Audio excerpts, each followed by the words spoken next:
So, what does a lifestyle based on acidity mean? What does a lifestyle based on an alkaline basis mean?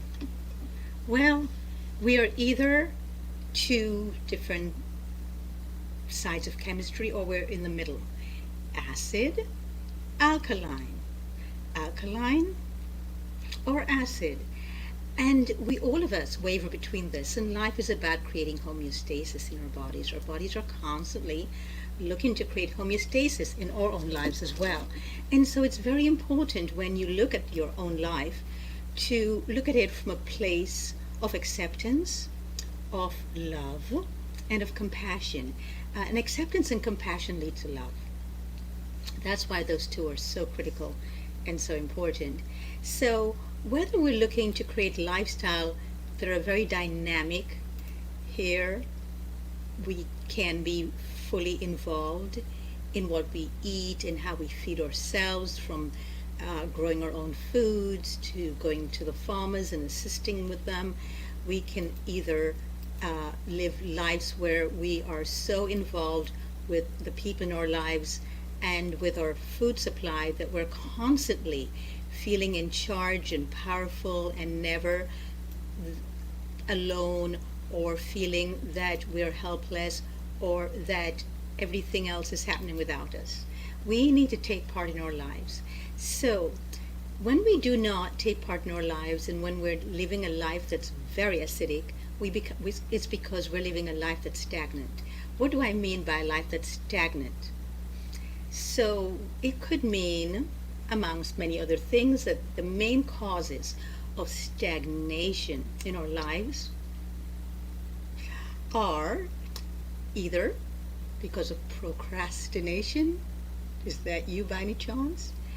Lack of set objectives for our own lives. You know, I remember once when I was studying, I think it was when I was studying to get my certification as a movement therapist, and we were told that we need to set a mission statement. It was one of the first things we needed to do was this, at this school, was to set a mission statement for our own lives. I know I always thought mission statements were just for corporations, companies, businesses. But then I realized I need to run my life like a business. Yes, like a business. So I need to have a mission statement. So I suggest you take some time and set a list of objectives. Set some objectives for your life. And then when you've done that, set a mission statement for your life. My mission statement right now, for example, is my entire life right now is focused and totally maintained by regeneration and detoxification of my cells. So I am looking only at my cells in almost every aspect of my life right now.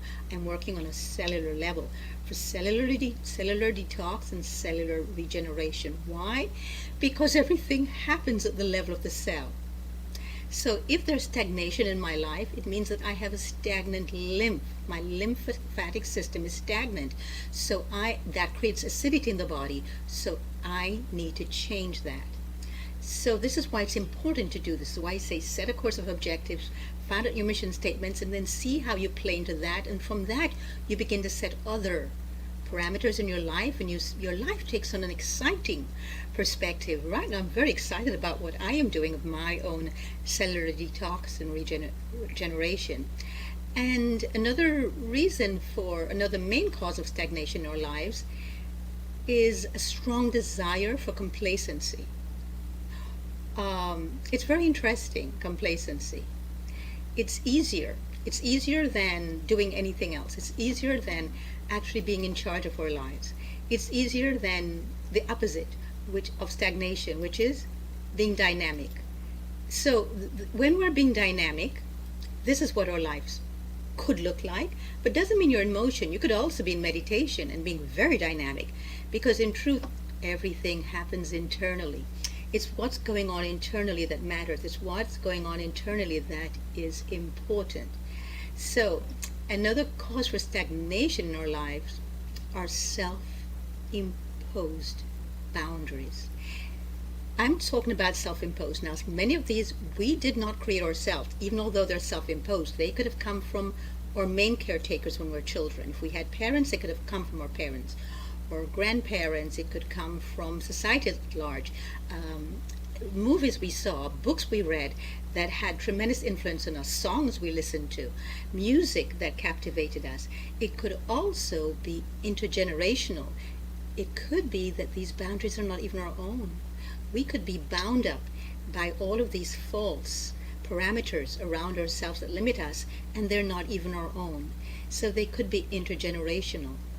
That is why the working on healing is so critical and so important. So we get to find out, where are these self-imposed limitations in our lives coming from? We need to find out. We need to excavate them. We need to go on an archaeological dig and find out, where are these self-imposed limitations springing from? Root them out, clean them out, and take the acidity out of our lives, because with them comes acidity, tremendous amount of acidity. Now, some of these causes for stagnation in our lives could also be environmental constraints. So whether the inner terrain of our bodies, or the outer, like the air we're breathing, the water we're using is very stagnant. Water is the most dynamic thing that we have in life. It will and the strongest thing that we have in life. It will even put out fires. It is the strongest element. But water that doesn't move, that's not dynamic, is stagnant and becomes toxic and become poisonous. Isn't that interesting? And a lot of us are becoming like water. Same thing. So it could also be lack of knowledge that's causing the stagnation.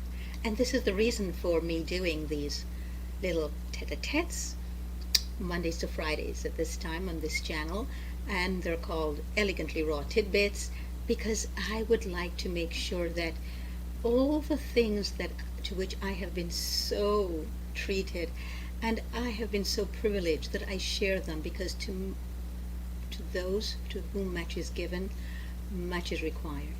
Much is required. So how do you move out of stagnancy? How do you move out of procrastination?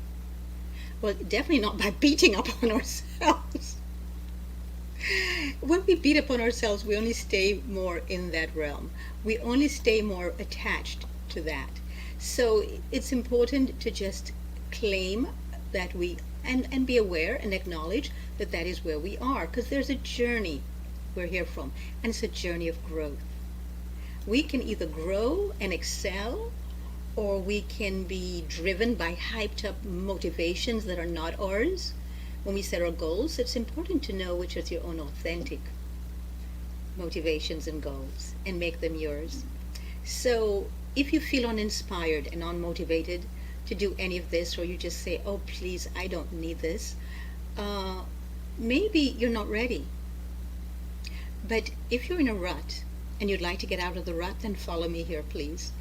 Click the subscribe button, and please be here with me on a 5-day basis, Monday to Fridays, or whenever you're able to watch this, because chronic procrastination is usually the deathbed of the inner beauty and light with which you came, and we are expected to shine when we come here. Do not ever engage in mindless activities or entertainment just for comfort.